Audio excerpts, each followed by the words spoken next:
दोस्तों super silver के 5 के फंडे में आपका स्वागत है। फर्स्ट क्वेश्चन देखते हैं। Consider the following statements with regard to the altimeter.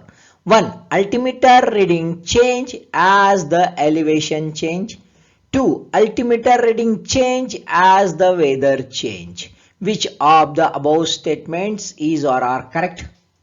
So answer is C, both are correct. Altimeter reading change भी हो सकती है, ये जैसे ऊंचाई बदल जाती है, और वैसे ही अल्टीमीटर रीडिंग में बदलाव आ सकता है यदि वेदर में चेंजेस हो गए हैं तो, है ना।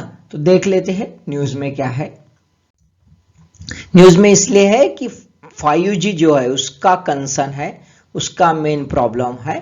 फ्रीक्वेंसी जो है 5G की यूएसए में ये 3.7 टू 3.98 गीगाहर्ट्ज रहने वाली है, और ये जो है अल्टीमीटर की जो फ्रीक्वेंसी है, ऑनबोर्ड अल्टीमीटर लगा रहता है, उसकी फ्रीक्वेंसी जो है बहुत अलग अलग तरह के अल्टीमीटर्स रहते हैं, बैरोमेट्रिक होते हैं, थर्मल होते हैं, लेजर होते हैं, उनकी फ्रीक्वेंसी जो है 4.2 टू 4.4 गीगाहर्ट्ज है। अब ऑब्वियसली इसकी दोनों की फ्रीक्वेंसी नजदीक रहने की वजह से, एकदम क्लोज्ड रहने की वजह से उसका क्या प्रॉब्लम आएगा, देयर माइट बी इंटरफियरेंस। हम इधर से मोबाइल करेंगे भाई, उधर से सिग्नल मिलेगा, बगल से एरोप्लेन जाते होगा तो बस उसका इंटरफेरेंस हो जाएगा विथ ऑन बोर्ड इंस्ट्रूमेंट्स, और उसकी वजह से क्या लोचा हो जाएगा। तो obviously there might be catastrophic aviation crisis, यानी उनको प्रॉपर सिग्नल नहीं मिलेगा, गलत सिग्नल मिलेगा, गलत हाइट पकड़ लेंगे, और बिल्कुल आप ऐसे ऊपर खड़े रहेंगे बिल्डिंग के अपने, और वहां से एरोप्लेन जाते होंगे आपके पास पहुंच जाएगा, गड़बड़ हो जाएगी, है ना। That is a major problem. Second question, which of the following components is or are included in the stressed assets? 1. Non-performing assets. 2. Lost assets. 3. Written off assets. 4th. Restructured loans. So answer is D, 1, 3 and 4. NPA होगा भाई, return of assets उसमें add हो जाएगी, और restructured asset, ये तीन का मसाला यानी स्ट्रेस्ड एसेट। तो देख लेते न्यूज।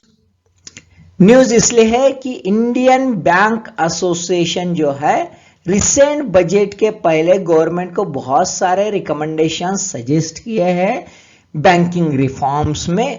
उसमें स्ट्रेस एसेट जो इसके जो नॉर्म्स बनाए आरबीआई ने, उसको थोड़ा भाई लिबरलाइज करो, थोड़ा सा ईज करो, ऐसा कहा गया है ना। क्या है तो आरबीआई के नॉर्म्स के हिसाब से, है ना, स्ट्रेस एसेट जो है ये 90 डेज का जो डिफॉल्टिंग एलिमेंट है उसके पहले के कहते हैं स्ट्रेस एसेट्स, और इसके लिए आरबीआई के नॉर्म्स के हिसाब से हर एक लेंडर को, हर एक बैंक को 3 प्रकार के स्पेशल मेंशन अकाउंट SMA रखने पड़ते हैं। SMA 0, 1 and 2। इसका ड्यूरेशन जो है 0 to 90 डेज की, इसमें ये कैटेगरीज बनाई है।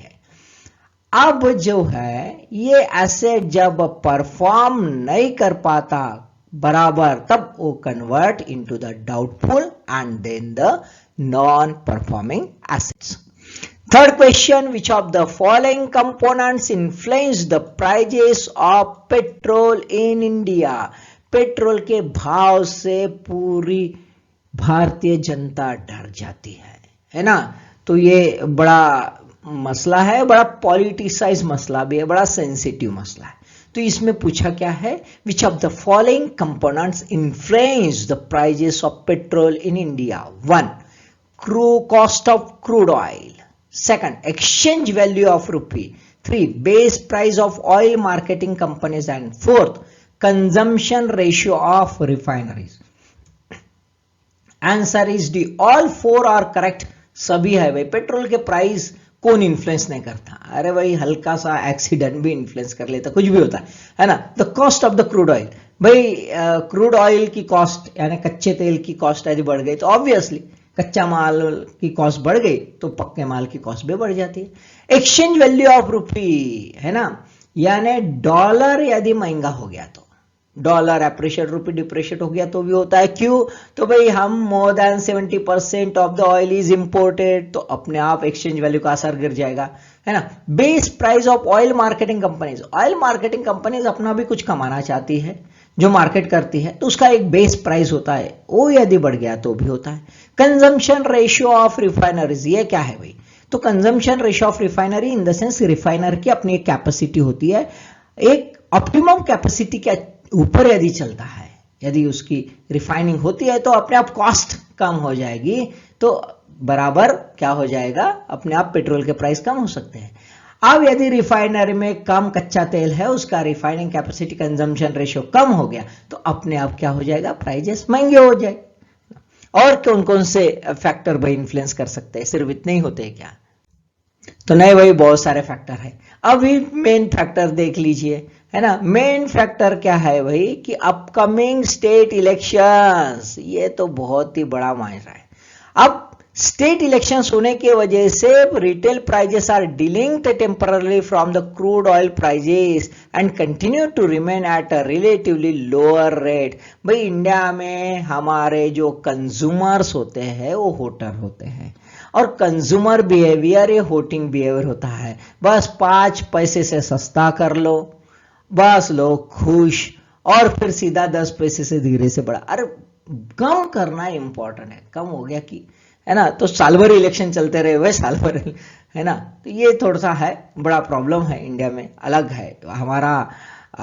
होटर भाई जो है, होटर भाई लोग कुछ अलग किस्म के हो, ऐसे शॉर्ट मेमोरी के होते हैं, तो उसका ही असर है ना। Other factors influence petrol prices in India, yes. Price charge to the dealers पर जो प्राइस चार्ज होता है, तो ऑब्वियसली वो डीलर तो अपना पैसा नहीं देगा। बाद में कमीशन ऑफ डीलर, वो अपना कमीशन भी निकाल लेता है भाई dealer. Central excise duty, centre जो लगाती, और स्टेट जो है वैट लगाता। अभी जो चल रहा था कि जीएसटी के अंडर में लाए भाई, नहीं दो है, तो ऑब्वियसली स्टेट अपने हिसाब से, सेंटर अपने हिसाब से। फिर सेंटर स्टेट को बोलता है कि भाई इसके वजह से, और स्टेट सेंटर को बोलता है इसके वजह से। चलती रहती है, लोग उल्लू बनते रहते, चलता है। डिमांड फॉर फ्यूल है ना, पब्लिक बम खर्चा करती है, दिखावा करती है, बढ़िया गाड़ियां चलाती है ना। 4 व्हीलर की जरूरत नहीं, फिर भी अकेला आदमी लेके जा रहा है, तो भाई उसके वजह से होता है all these things. Then the fourth question, है ना, fourth question, to avoid the coal shortages central electricity authority revise the norms of buffer stock to be kept by both pit head and non pit head power plants. अब question क्या है, non pit head plants are power plants where the coal mine is more than away.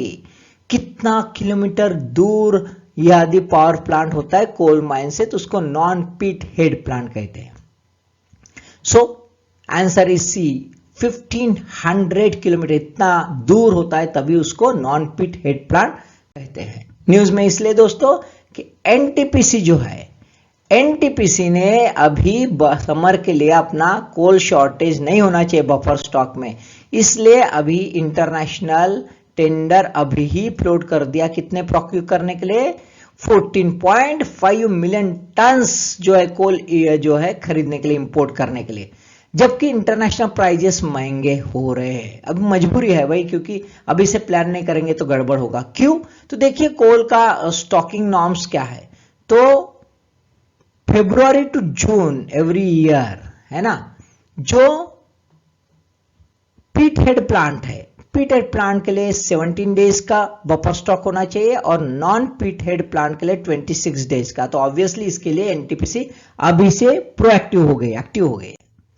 Last question, right to information act 2005 provides 1.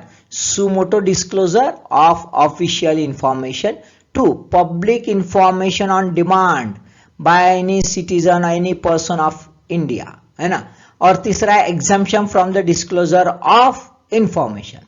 So what is the answer? All 3 are correct. Suo motu information भी public authority को देनी पड़ती है।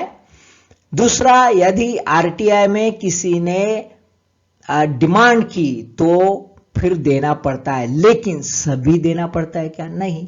there are exemptions from the disclosure of information. Some information are very strategic. वो थोड़ी defence की, भाई कहाँ से कहाँ आर्मी जाने वाले, दे दो इंफॉर्मेशन, ऐसा होगा क्या? No. So all these things, RTI means information देने का काम नहीं है. आरटीआई का मतलब कुछ some strategic information are exempted. So news इसलिए है कि सुप्रीम कोर्ट से reply on suo motu RTI disclosure. अभी ऐसा हो गया भाई कि पब्लिक अथॉरिटी को कुछ डाटास जो पब्लिक के लिए बहुत ही जरूरी है, कॉमनली जरूरी है, उसको बार बार जैसे बनता है वैसे वैसे डिस्क्लोज करना है. Under the section 4(1) every public authority shell maintain all it's record duly categorised, indexed in a manner and a form which facilitate right to information under this act and ensure all records that are appropriate to be computerized are within the reasonable time and subject to availability resources computerized.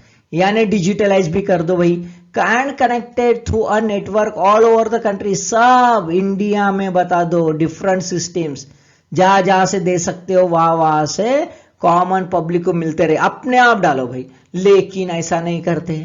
आप public authority के पास जा दो, कुछ बोल दो, sir ये information चाहिए. अभी वो कॉमन इंफॉर्मेशन रहती है, वो क्या बोलता है, आरटीआई डालना, आरटीआई डाल तब दूंगा, ऐसे क्यों दूंगा?